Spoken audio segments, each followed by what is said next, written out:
Notre roi, que ton règne vienne. Je ne sais, ami, laquelle des deux réalités nous est la plus honorable, ou que Dieu se glorifie de nous avoir pour son royaume, et qu'étant ce qu'il est, sa suprême majesté trouve de la satisfaction à nous posséder, ou de ce qu'il veut bien être lui-même notre royaume, et se voir possédé par nous. J'aime mieux toutefois, pour l'heure, que nous soyons son royaume, puisqu'il s'ensuit de là qu'il est notre roi. Il dit à sainte Catherine de Sienne, « Pense seulement à moi, et je penserai à toi. » Et à une autre âme, « N'aie soin que de ce qui me regarde, et j'aurai soin de tout ce qui te touche. » Ne pensons donc qu'à nous laisser rendre tels que Dieu prenne plaisir de régner en chacun de nous. Et il aura soin de faire que chacun régnera en lui. Ce royaume est sa personne. Ce royaume est celui dont notre Seigneur dit en son évangile « Cherchez premièrement et avant toute réalité le royaume de Dieu et ne vous mettez point en peine du reste. Votre Père céleste en prendra soin. » Et c'est de ce même royaume que saint Paul a dit qu'il est la joie et la paix dans l'Esprit Saint. Considérons à présent, amis, quels doivent être ceux dont Dieu se glorifie d'être le roi et qui se glorifie d'être son royaume. Combien doivent-ils être parés des vertus divines, retenus dans leurs paroles, généreux dans leurs services, humbles dans leurs entreprises, doux dans leurs conversations, patients dans leurs travaux, sincères dans leur cœur, purs dans leurs pensées, charitables dans leurs rapports, tranquilles dans tous leurs mouvements, éloignés de toute ambition, exempts d'envie et portés à désirer le bien de tout le monde, non selon leurs critères, mais selon le plan divin. Considérons aussi combien de bons sujets doivent se conduire envers le roi.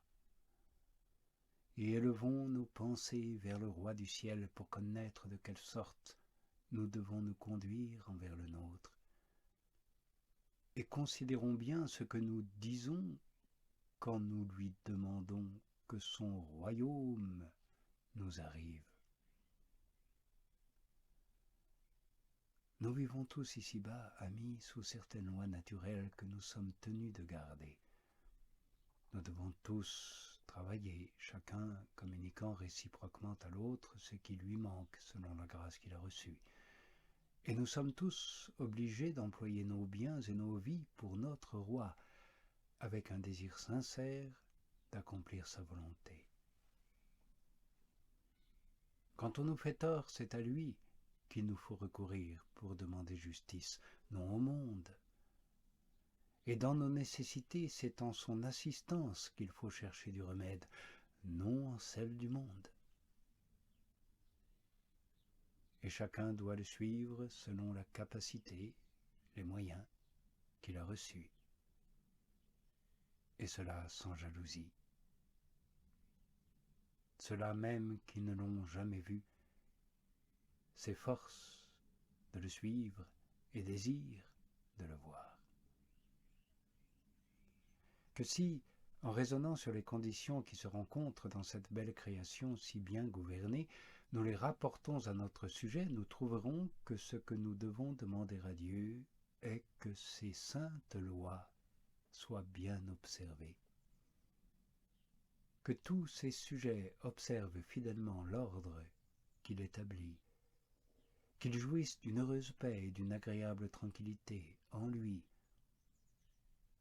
Nous trouverons que nous devons lui demander que nos âmes, dans lesquelles il lui plaît d'établir ici-bas son royaume, se maintiennent dans un ordre si parfait qu'il peut y régner véritablement. Que toutes nos puissances lui soient donc soumises, que notre entendement demeure ferme dans la foi, que notre volonté se détermine immuablement à garder ces divines lois, quand il devrait nous en coûter la vie, que nos affections soient si conformes à ses saintes volontés qu'elles ne lui résistent jamais, que nos passions et nos désirs soient si tranquilles qu'ils accomplissent sans murmure toutes les ordonnances de la charité, que nous soyons si éloignés de concevoir de l'envie du bien d'autrui qu'au lieu de ressentir quelque peine de ce que Dieu se communique davantage à d'autres qu'à nous, nous nous réjouissions de voir qu'il règne dans la terre et dans le ciel. Que nous nous contentions donc de le suivre en qualité de moissonneur ou dans les ministères en apparence les plus bas et les plus communs, que nous nous tenions trop heureux et trop bien récompensés pourvu qu'il nous emploie à quoi que ce soit dans son royaume, et enfin que nous ne souhaitions autre chose, ni pour nous, ni pour les autres, sinon qu'il soit suivi, obéi de tous, comme le Maître et le souverain Seigneur de tous, puisque le suivre et lui obéir nous assure la possession de son royaume.